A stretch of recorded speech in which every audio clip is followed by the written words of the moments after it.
Sports கிடன் நிகழ்ச்சிக்கு வணக்கம். இது சத்யா பிரசன்ட் ஸ்போர்ட்ஸ் கிடன்ஸ் the boundary line show with Muthu. IPL matches பரபரப்பாக நடந்துட்டு இருக்கிற சமயத்தில் ஒரு முக்கியமான பிளேயர் கிட்ட இருந்து முக்கியமான அனௌன்ஸ்மெண்ட் வந்திருக்கு. அவங்க ரோஹித் சர்மா டெஸ்ட் மேட்சஸ்ல இருந்து ரிட்டையர்ட் ஆகிறதா அனௌன்ஸ் பண்ணியிருக்கிறாரு. ரோஹித் திடீர்னு ஏன் இந்த அனௌன்ஸ்மெண்ட்டை கொடுக்குறாரு, இதுக்கு பின்னாடி என்னென்ன விஷயங்கள் நடந்துச்சு, இந்தியாவோட அடுத்த கேப்டனா யார் இருக்க வாய்ப்பு இருக்கு அப்படின்னு சொல்லிட்டு நிறைய விஷயங்கள் நம்ம முத்துக்கிட்ட பேசி தெரிஞ்சுக்கலாம் வாங்க.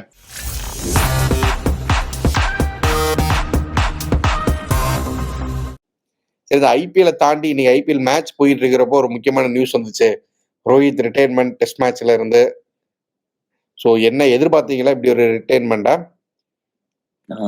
கொஞ்சம் அரசியல் செய்திகள்லாம் அரசியல் பொறுத்து அந்த ரூமர்ஸ் வந்துச்சு ஸ்ரீராம். ஐ திங்க் பிரஷர் கூடிக்கிட்டு இருந்துச்சு.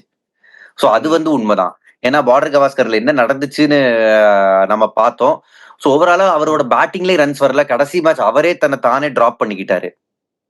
சோ அது ஒரு மாதிரி சைன் கொடுத்துருக்கும். அது ஒரு சிக்னல். பிளஸ் அரசல் புரசலா இந்த நம்ப தகுந்த வட்டாரங்கள்னு அப்படின்னு சொல்லி நியூஸ் பேப்பர்ஸ்ல நான் நிறைய படிச்சேன்.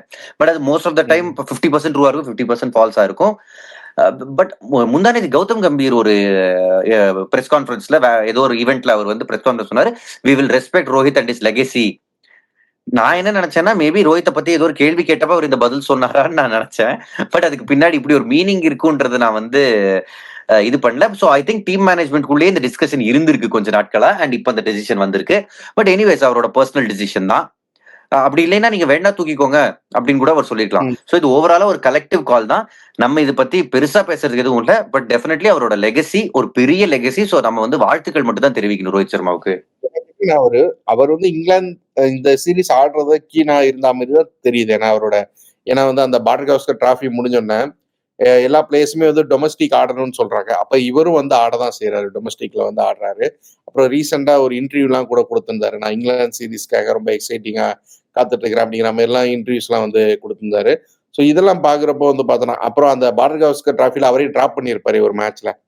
அந்த மேட்ச் அப்பவும் என்னன்னா, நான் இந்த மேட்ச் தான் டிராப் பண்ணிருக்கிறேன், ரிட்டையர்மெண்ட்லாம் ஆகலைன்னு ஜாலியா பேசியிருப்பாரு. ஸோ அவரை பொறுத்த வரைக்கும் பார்த்தோம் அப்படின்னா இன்னும் கொஞ்சம் ப்ரொலாக் பண்ணலாம் அப்படின்னு தான் மூட்ல தான் இருந்த மாதிரி தெரியுது. பட் டீம் அடுத்த கட்டத்துக்கு போகணும் அப்படிங்கிற ஒரு தாட்டும் இருந்திருக்கலாம் இல்லையா?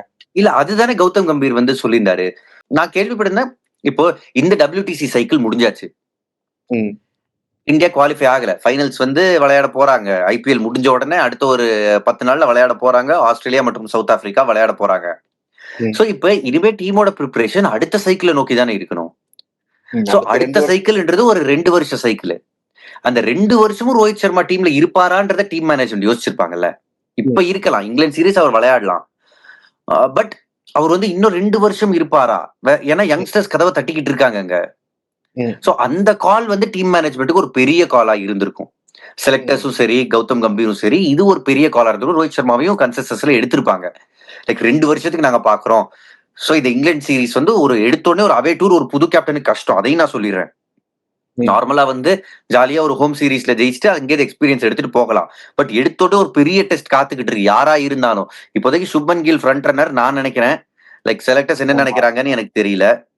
அப்படிதான் செய்திகளும் வந்துகிட்டு இருக்குது. நாமளும் அவரை தான் வைஸ் கேப்டனா பாக்குறோம். சமீப நாட்களா அவர் தான் அந்த கேப்டன்சிக்கான ஒரு புஷ் பண்ணி கொண்டு வராங்க அப்படிங்கிறதையும் பாக்குறோம். மேபி அவரா கூட இருக்கலாம்.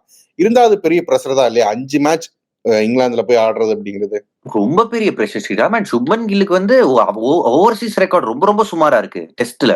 நீங்க டெஸ்ட்ல அவரோட ரெக்கார்ட் எடுத்து பாருங்க. அந்த 2021 இன் ஆஸ்திரேலியா ரொம்ப நல்லா பண்ணாரு. அதுக்கப்புறம் போன பார்டர் கவாஸ்கர் ட்ரோஃபி பெருசா ரன்ஸ் வரலையே. நம்பர் 3ல ஆடுறேன்னு சொன்னாரு. சோ பெருசா ரன்ஸ் வரல. அவரோட ஓவர்சீஸ் ரெக்கார்ட் சுமாரா இருக்கு. சோ ஒரு பெரிய பிரஷர் இருக்கு அவருக்கும். அண்ட் இப்போ ஐடியலா என்ன கேட்டீங்கன்னா கேப்டன் பும்ராவா இருக்கணும். பட் அவரோட உடம்பு ஒத்துழைக்குமா? பெரிய டெஸ்ட் சீரீஸ் ப்ரோலாங்டா அவரால் ஆட முடியுமா? ஏன்னா அவர் உங்களுக்கு அடுத்த வேர்ல்டு கப் வருது அடுத்த வருஷம். அதுக்கு உங்களுக்கு பும்ரா வேணும். சோ அவர் மத்த எல்லா டோர்னமெண்ட்டுக்கு வேணும்ன்றப்போ கேப்டன்சி அவர் மேல கூடுதல் பாரமா இருக்கும். பட் ஐடியலா நான் என்ன நினைப்பேன்னா, பும்ரா விளையாண்டா பும்ரா கேப்டன். அவருக்கு ஒர்க் லோட் மேனேஜ்மெண்ட்ல ரெஸ்ட் கொடுக்குறீங்கன்னா அந்த மேட்சுக்கு வேற யாராவது கேப்டனா போட்டுக்கோங்க. பார்க்கலாம் என்ன நடக்குது. ஏன்னா பும்ராவும் கேப்டனா இருந்து நம்ம பார்த்திருக்கோம். நல்லாவும் கூட பண்ணியிருக்கிறாரு, நல்ல ரிசல்ட்ஸும் கொடுத்திருக்கிறாரு. பட் பார்க்கலாம் யார் வராங்க அப்படின்னு. பட் அதுக்கு முன்னாடி இன்னொரு மேட்ச் இருக்கு இன்னைக்கு. Punjab versus Delhi Capitals. ஒரு நாக் அவுட் மேட்ச் மாதிரி 2 டீமுக்கும். சொல்லுங்க என்ன நடக்க போகுது? ஐ திங்க் பஞ்சாபை விட டெல்லிக்கு தான் மோர் பிரஷர். ம். பாருங்க, அதாவது இந்த அதாவது பஞ்சாப் வந்து இப்ப 15ல இருக்காங்க. ம். சோ அவங்க இதுக்கு அப்புறமும் 17க்கு போகலாம். வேற டிசி இந்த மாதிரி ஜெயிச்சாதான் அவங்க 15க்கு வருவாங்க. ம். அண்ட் டிசி கடந்த சில மேட்சஸா சர்க்கிள்ல இருக்காங்க. சோ டிசி பாயிண்ட் ஆஃப் வியூல இன்னும் ரொம்ப முக்கியம். ஏன்னா இந்த 2 டீமும் திரும்ப மும்பையோடயும் விளையாட போறாங்க. சோ இதுலயும் தோத்துட்டு அதுக்கப்புறம் மும்பையை ஜெயிக்கிறதுன்றது வந்து கஷ்டம். சோ டிசி பாயிண்ட் ஆஃப் வியூல இந்த மேட்சுக்கான முக்கியத்துவம் அதிகம். பஞ்சாபுக்கு மேபி லக் வந்தா இன்னொரு சான்ஸ் வரலாம். வேற டிசி இது தோத்தாங்கன்னா ரொம்ப மோசமான இதை விட இருக்கிற சுமாரான நிலைமைக்கு தள்ளப்படுவாங்க. சோ டிசி 13ல இதை ஜெயிச்சு 15க்கு வரதுன்றது அவங்களோட முதல் குறிக்கோளா இருக்கும். ம். இப்ப 13ல இருக்காங்க டிசி. சோ அவங்களுக்கு ரொம்ப முக்கியம். ஓவராலா இந்த 2 டீமும் வளைய சந்திச்சப்போ ஈவனா தான் இருந்திருக்கு. பஞ்சாப் 17 தடவை ஜெயிச்சிருக்காங்க, டிசி 16 தடவை. இந்த கிரவுண்ட்ல கூட 4 தடவை மோதி இருக்காங்க. 2-all இருக்கு இவங்களோட ஹெட் டு ஹெட். பெருசா ரீட் பண்றதுக்கு எதுவுமே இல்ல நம்பர்ஸ்ல. பட் டிசியோட கரண்ட் ஃபார்ம் மோசமா இருக்கு. பஞ்சாப் வந்து அவங்களோட பெட்டர் சைடா தான் இருக்கிறாங்க எல்லா விதத்திலையும். டிசி நம்ம பேசின மாதிரி பேட்டிங்ல பயங்கரமா அவங்களுக்கு கொலாப்ஸ் ஆகுறாங்க ஒவ்வொரு மேட்ச்லயுமே. டாப் ஆர்டர் ஃபெயிலியர் ஆகுறதுனால அதை சமாளிக்கிறதுக்கு ஏதாச்சும் பண்ணுவாங்களா? உங்களோட விருப்பப்படி KL ராகுல் ஓப்பனிங் இறங்குவாரா?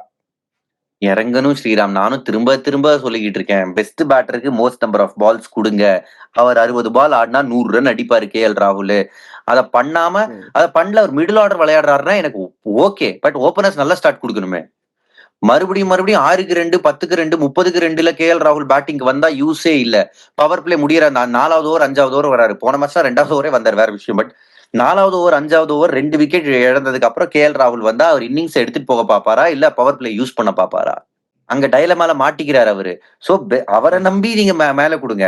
இப்போ அபிஷேக் பொரேலும் அவரும் போட்டும், பொரேல் அடிக்கட்டும், இவர் ஆங்கர் பண்ணட்டும். அடுத்தது ஃபேஃப் டு பிளேசி வந்து அவரோட கேம் ஆடட்டும், இல்ல அங்க நம்பர் 3 கருண் நாயர் வந்து ஆடட்டும். இப்போதைக்கு உங்களுக்கு டுப்ளேசியை விட KL ராகுல் ரொம்ப முக்கியம் இந்த டீம். ஏன்னா அவர் மேலதான் டிபெண்டா இருக்காங்க. நீங்க பாருங்களேன், அவர் அடிச்ச மேட்ச், மிச்சல் ஸ்டார்க் நல்லா பண்ண மேட்ச், இந்த 2 இதெல்லாம் சேர்ந்தாப்ல நடந்துச்சு. பேட்டிங்ல KL ராகுல் கிளிக் ஆன மேட்ச் எல்லாம் மிச்சல் ஸ்டார்க் போலிங்ல கிளிக் ஆனாரு, டீம் ஜெயிச்சாங்க. பேட்டிங்ல KL ராகுல் சறுக்கிறப்ப மிச்சல் ஸ்டார்க்கும் சறுக்கிறாரு, டீம் தோக்குறாங்க. சோ பிளேயர்ஸ் மேல டிபெண்டன்சி அதிகம் இருக்குன்னா அவங்கள சுத்தி டீம் அமைங்க. பார்க்கலாம். உங்க ப்ரெடிக்ஷன் என்ன ப்ரோ? சொல்லுங்க. டிசியா பஞ்சாபா? நான் டிசி போறேன் ஸ்ரீராம். டிசியா? பஞ்சாப் பத்தி அவ்வளவு பெருமையா பேசி பாருங்க, பஞ்சாப் வந்து நல்ல டீம் தான், நான் இல்லைன்னு சொல்லல. பட் டிசி வந்தா இன்னும் இன்ட்ரெஸ்டிங் ஆகும், இன்னும் சுவாரஸ்யமாகும். இன்னும் டேபிள் வந்து சுவாரஸ்யமாகுங்கிறீங்க. பார்க்கலாம் என்ன நடக்குதுன்னு. உங்களோட ப்ரெடிக்ஷன்ஸ் வேற சரியாகிக்கிட்டே போகுது.